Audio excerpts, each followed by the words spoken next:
And I don't mean to give you coach speak, but without question, the highlight has been the people.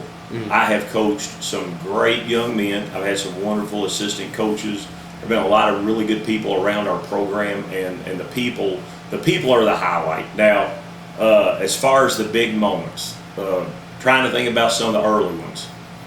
The first win at Bath County, that was a big win. That was a great night. Don't worry, I won't go through 19 years of games one by one. The first time we beat Fleming in '96 to start to turn that around, that was a big deal. And then in '97, we got Russell, Lloyd, and Newport all in the same year. And that's when people were saying we'd never beat those guys. And we got them all. That was big. The '99 team knocked off Newport out here when they were ranked 4th in the state. And that was the year that a lot of people thought Newport was better than Highlands, and we beat them 2 touchdowns. And then you come back in '01, we opened the season up with Tates Creek and beat them in overtime. We had this sophomore quarterback, wasn't too bad, his name was Dustin Grutson. But that was a huge win. And then later in November, we went to Fleming and won our first region championship. That was a big deal because they beat us out here to win the district, but we beat them at their place to win the region. So that was huge. Winning the region again in '03, beating Ashland out here was big. The 7-5 season was big in 2005 because the year before we'd been 1-9. So that was a huge win for us. And we had a lot of good teams. 08, 09, finally, what I've got today up there, 2008, we finally beat Russell in Flatwoods. Bill Shower got me one of the best Christmas presents I've ever got in my life. He got me a road sign that's framed. It hangs over my my fireplace, and it's just got Flatwoods with the arrow pointing to it. And I have loved playing in Flatwoods and playing the Red Devils. We won there 3 times in a row. The last time we were down 3 touchdowns in the 4th quarter and came back and won. And when I talk about playing them and how big those games were, that's because I have so much respect for them. I'm not rubbing in that we won a few ball games. If they didn't have a great program, it wouldn't be worth mentioning. But to be able to beat the Red Devils in Flatwoods and have 3 teams do it 3 times in a row, that was a big deal. And our kids did a great job of that. And I think back to this too. From 2011 to 2012, we lost 7 games in a row.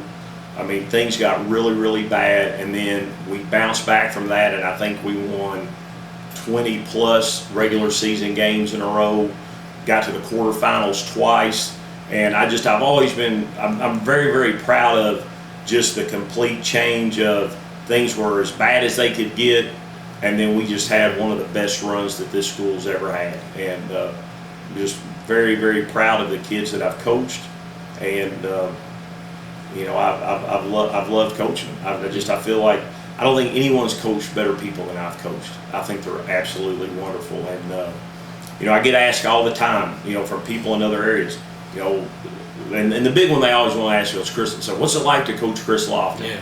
And I put Dustin and Neil and Josh Harris and a lot of those guys and Andy Fryman and I'll tell them, I'll say, what I said, he's a better person than he is athlete. And it's like they don't believe you, but it's cool. I can tell you that it's true. I've been able to raise my family here. My son got to play in a great football program with great guys and great assistant coaches. And I'm most thankful for what my family was able to benefit and my son was able to by being a part of this program.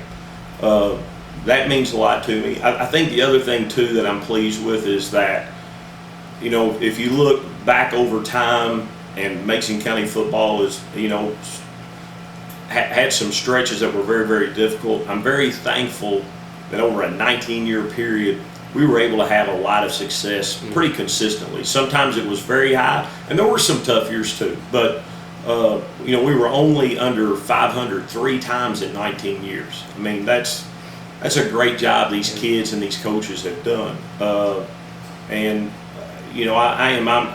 thankful for that consistent success that we've had. We've never reached our ultimate goal. We wanted to be state champs. That didn't happen.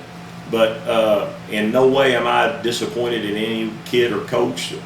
We did the best that we could, and we may not have reached the goal that we had, but that goal made us better, and we got doggone close, and we knocked on the door. When the Bluebirds beat you a touchdown in the snow, you got a ball club, and that these are the kind of guys that I'm talking about here, and it's been very, very. I mean, this is when I interviewed for the job here. John Combs had not been born, and next Wednesday, John Combs is going to turn 19. So we've been able to raise our family. He's been able to grow up here, and we're just very, very thankful for Maysville, for Mason County, and what it's meant to our family, and just the total experience has been absolutely wonderful. And that's like, even as I'm leaving, there's nothing wrong. There's nothing bad. I think that the program will benefit from a new voice and a new leader, a new coach, and that's a lot behind what's going on today. But am I mad at someone, or am I upset? Are things bad? Couldn't be further from the truth. This is wonderful. It's just, it's basically me sort of recognizing, hey, I'm at the point where I feel like next week I'm going to be a lot more effective at Mercer County than I am at Mason County. And I think a new guy here will be more effective than I am right now. I would just say that I'm very much aware that the success that I've had at Mason County is directly related to my coaches, my players, and the people around our program. And I want to say thank you for that.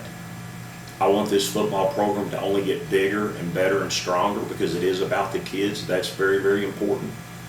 But I think the bottom line is, I would just want to say to everyone in Maysville and Mason County, just to say thank you.